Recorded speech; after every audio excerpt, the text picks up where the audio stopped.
Alors, je vais droit au but. Arrêtez d'être si positif.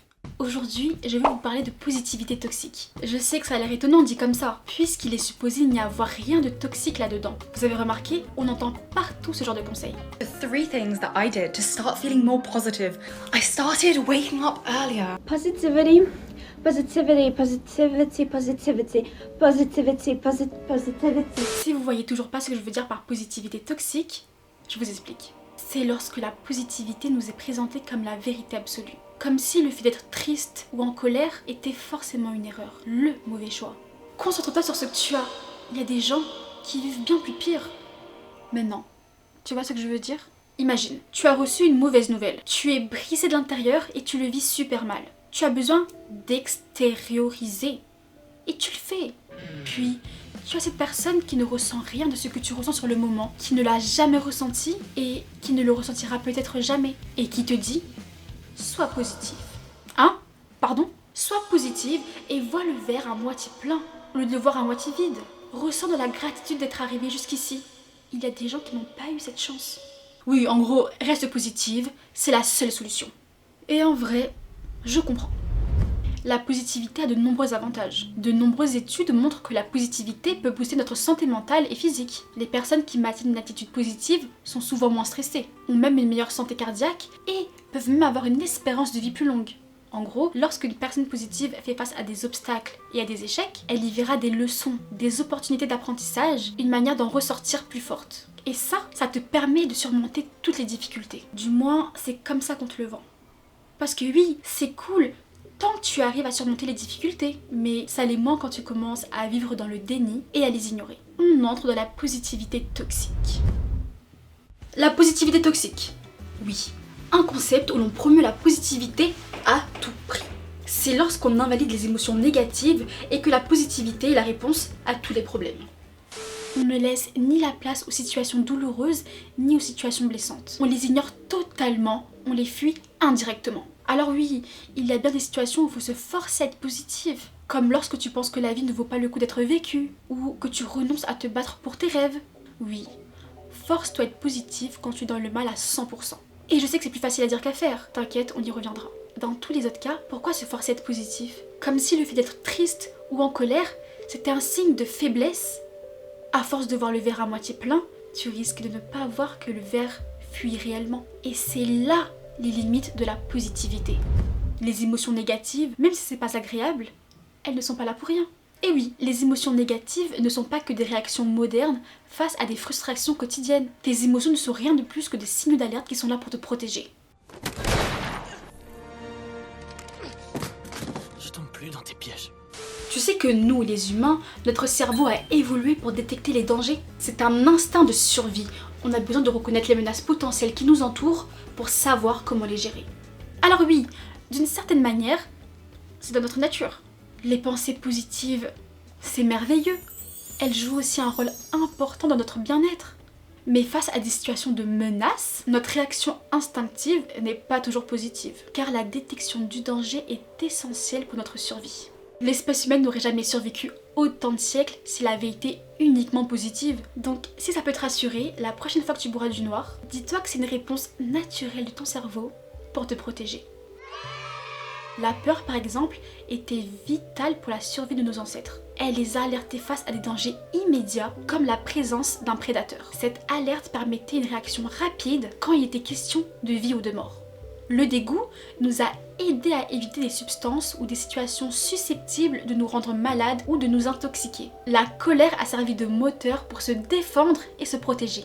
Et même la tristesse a joué son rôle. Elle encourageait l'empathie et le soutien mutuel au sein des groupes. Les individus tristes pouvaient recevoir de l'aide et du réconfort de leur communauté, ce qui renforçait les liens sociaux et augmentait les chances de survie collective. Tu pourrais penser que dans notre monde moderne, ces émotions ont perdu leur pertinence. Mais la vérité, c'est qu'elles sont toujours aussi importantes, même si les défis que nous rencontrons ont changé. Prenons la peur. Aujourd'hui, tu n'es probablement pas confronté à des prédateurs sauvages, à part si tu es une femme, mais ça, c'est un autre sujet. Mais la peur joue toujours un rôle crucial. Imagine que tu traverses la rue et qu'une voiture arrive à grande vitesse. La peur te fait sauter du trottoir. C'est une réponse instinctive de protection. Ou bien pense à une situation moins dramatique, comme avoir peur de ne pas réussir un examen important. La peur t'incitera à réviser davantage et ne pas te louper. La colère. La colère, elle aussi, a évolué. Elle ne sert plus uniquement à défendre notre territoire ou notre intégrité. La colère peut être un puissant moteur de changement social. Vous voyez une injustice? La colère peut vous inspirer à agir, à manifester, à signer des pétitions ou à sensibiliser les autres à la cause. Pareil pour le dégoût. Il ne s'agit plus seulement d'éviter des aliments avariés, mais aussi à nous guider dans nos choix de vie. Si vous ressentez du dégoût face à certaines pratiques, comme la malhonnêteté ou la corruption, cela peut vous orienter vers des choix plus éthiques et intègres. Et la tristesse?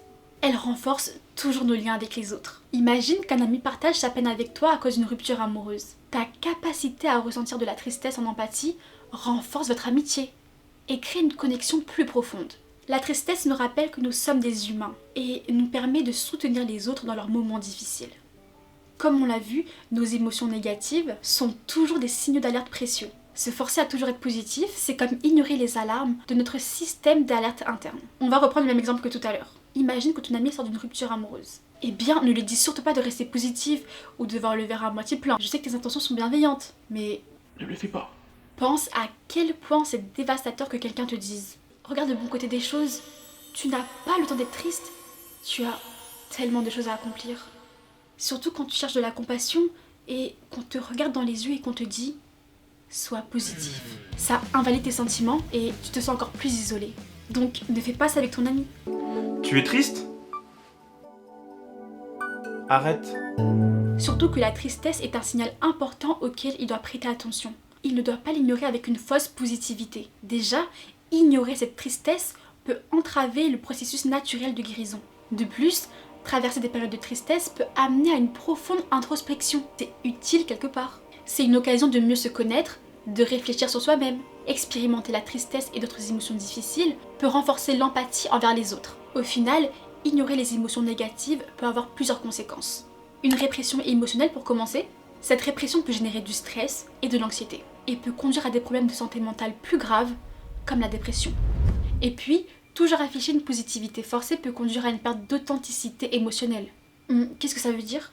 Ça veut dire qu'on peut avoir du mal à se connecter avec nos propres émotions, mais surtout avec celles des autres, ce qui peut rendre les relations superficielles.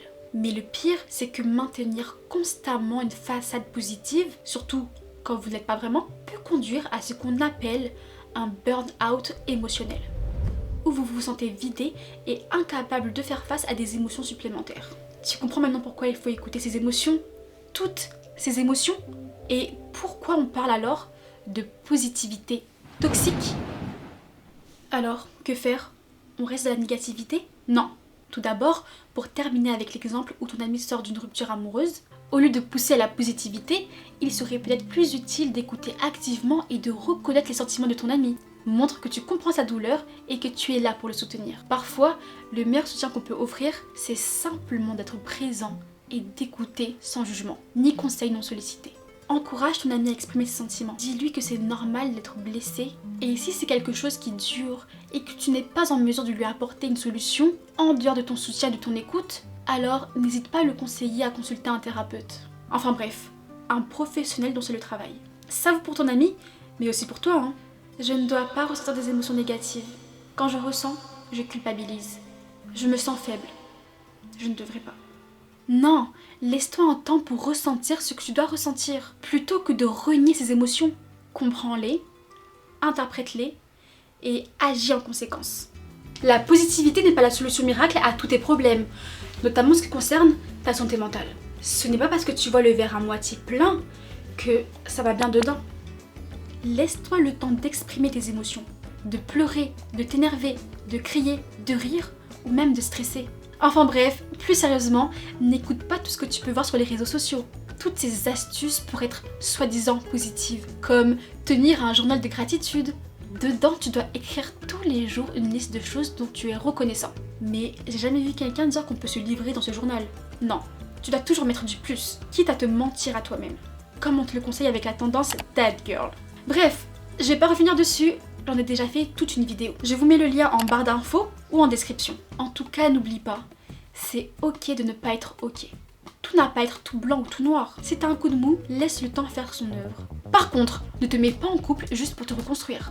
Tu veux vraiment baisser tes standards juste pour avoir de la présence et ensuite le regretter? Ça marche aussi dans l'autre sens. Ne te mets pas en couple avec quelqu'un qui est brisé. Tu risques d'être son choix par défaut. Et qui veut être un choix par défaut? Toi? J'aborde tous ces problèmes dans ma vidéo. Arrêtez d'être en couple avec des gens qui n'ont pas confiance en eux. Que tu sois la personne en manque de confiance ou celle qui sera avec une personne en manque de confiance, vous devez avoir conscience d'à quel point votre relation est risquée pour agir en conséquence avant qu'il ne soit trop tard. Alors on se retrouve tout de suite dans cette vidéo ou à la semaine prochaine pour une toute nouvelle vidéo. Bye! Mais la abonne-toi si c'est pas encore fait.